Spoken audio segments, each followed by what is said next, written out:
নমস্কার বন্ধুরা, কেমন আছেন? আমি আবার আজকে চলে এলাম একটা নতুন রেসিপি নিয়ে। সুজির এই রেসিপিটা বানালে সবাই ভালোবাসবে। চলুন তাহলে শুরু করি। নিয়েছি একটা পাত্র, তাতে নিয়ে নিলাম একটা গোটা ডিম, দিয়ে দিলাম খানিকটা সামান্য পরিমাণে এলাচ গুঁড়ো, নিয়ে ফাটিয়ে নেব।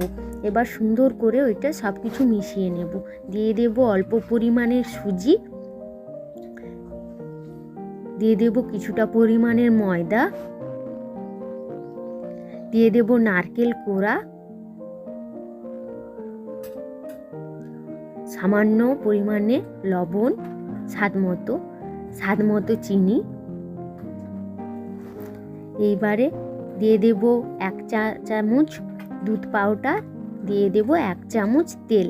ভালো করে হাত দিয়ে মিশিয়ে নেব।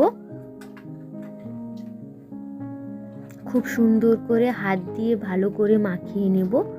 মাখাতে মাখাতে একটা ডো মতো করে নেব। হয়ে গেল আমার মাখানো, একটা ডো তৈরি হয়ে গেল। এবার নিয়ে নেব একটা বেলনি, অল্প পরিমাণের ময়দা দিয়ে এটা গোল করে বেলে নেব।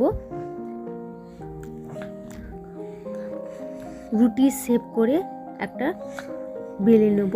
তারপর নিয়ে নেব একটা ছুরি, এটা পিস পিস করে কেটে নেব। প্রথমে লম্বাটে করে কাটবো, তারপর হয়ে গেল লম্বাটে করে কাটা।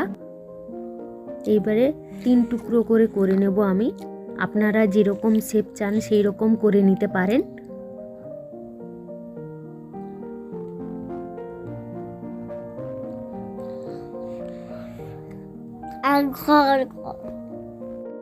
দেখুন বন্ধুরা, আমি এরকম করে তৈরি করে নিয়েছি। এবার নিয়ে নেব প্যানে তেলটা উষ্ণ গরমে আমি সবগুলো দিয়ে দেব। তারপর আস্তে আস্তে করে অল্প আঁচে লাল লাল করে ভেজে নেব। উল্টে পাল্টে লাল লাল করে ভেজে নেব। অল্প আঁচে রাখতে হবে। হালকা লাল হয়েছে, এরপর আরও একটু লাল লাল করে ভাজবো আমি।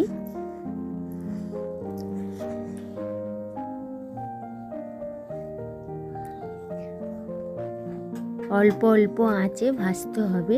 হয়ে গেছে, এইবারে আমি তুলে নেব।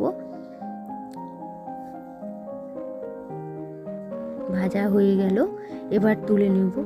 দেখুন তো বন্ধুরা কেমন হয়েছে, আপনাদের দেখাচ্ছি পরিবেশন করে। দেখুন বন্ধুরা কেমন হয়েছে। এইভাবে আপনারা বাড়িতেও বানাতে পারেন, বানিয়ে সবাই খেতে পারেন। আপনাদের রেসিপিটা কেমন লাগলো আমাকে কমেন্ট করে জানাবেন। পারলে আমাকে সাবস্ক্রাইব করে রাখবেন, কমেন্ট করবেন, শেয়ার করবেন।